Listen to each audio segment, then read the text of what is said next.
Magandang hapon, Lalaine. Kumusta ang sitwasyon dyan? Yung bang sinasabing karagdagang tulong ay ibig sabihin ba noon na mas marami ngayon na nadagdag na mga apektadong residente sa mga evacuation centers?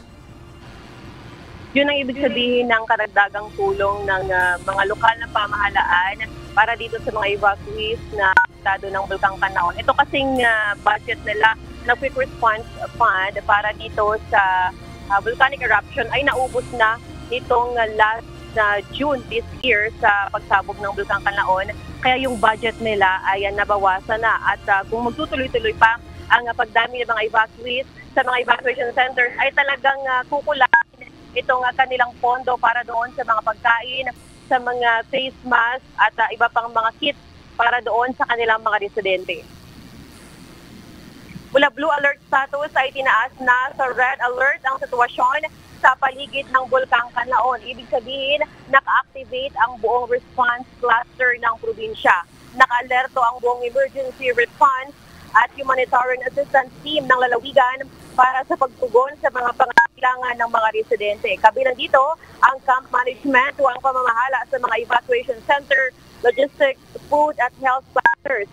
Ayon kay Negros Occidental Governor Eugenio Jose Lacson, nakataas na sa alert level 3 ang aktibidad ng bulkan at posibleng abuti ng 3 linggo ang pamamalagi ng mga evacuees sa mga evacuation center. Kailangan pa kasing i-monitor ng mga otoridad ang magiging aktibidad ng bulkan kung wala na itong susunod na pagsabog. Kung sakali naman anya ng muli itong sasabog ay itataas na sa 10-kilometer radius zone ang forced evacuation. Ibig sabihin, mas marami mga residente ang maapektuhan ng ililikas. Pinag-aaralan ng senador ang posibleng pagsasailalim sa probinsya sa state of calamity upang magamit ang 30% quick response fund o 78 million pesos na calamity fund nito.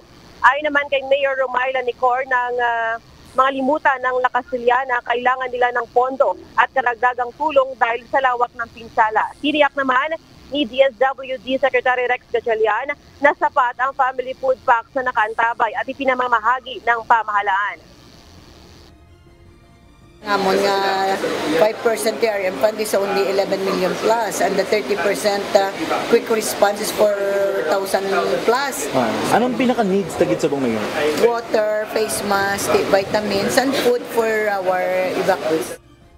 May mga pre-positioned goods tayo. So yun ang gagamitin muna pero nagpapadala na rin kami ng resupply niya. Tuloy-tuloy yan from both regions kasi right now we're operating out of Region 6 and Region 7. We have more than enough stocks ng family food supply, family food packs sa isla ng Negros.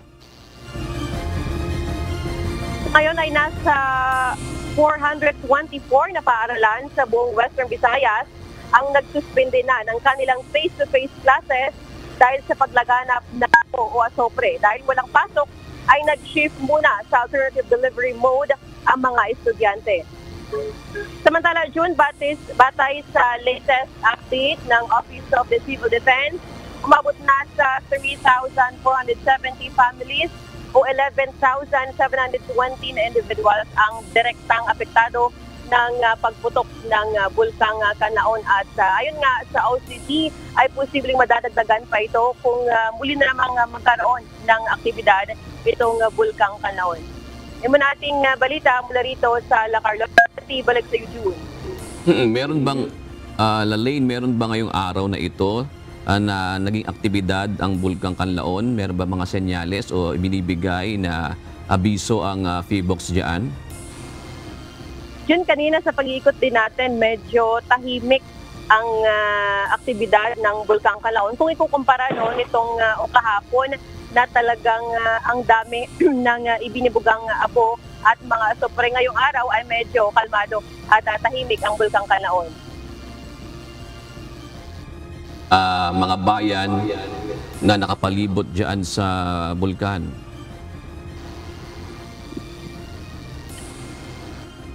Lalaine, ulitin ko lang, Lalaine, kumusta naman yung clearing operations na isinasagawa doon sa mga bayan na naapektuhan na dyan malapit mismo sa bulkan? Yun, kanina nag-ikot tayo sa mga lugar na talagang direktang apektado ng pagputok ng Bulkang Kanaon. Specifically dyan dito sa bayan ng sa syudad ng La Carlota City, doon sa Sitio Gintugdan, Barangay Araal, ay kanina nadaanan natin itong mga tauhan ng DPWH na nagsasagawa ng paglilinis doon sa kabaan ng kalsada kasi makapal yung nakita natin personal dun, makapal yung abo na nasa mismo doon sa kalsada. So nagsasagawa sila ng paglilinis during operations para matiyak na hindi madulas yung kalsada at syempre delikado dun lalo na sa mga motorista at mga dumadaan na residente. Doon naman sa ilang lugar sa Baguio City ay nagsasagawa rin kanina ng clearing operations ang Bureau of Fire Protection sa mga kalsada na mayroong mga abo.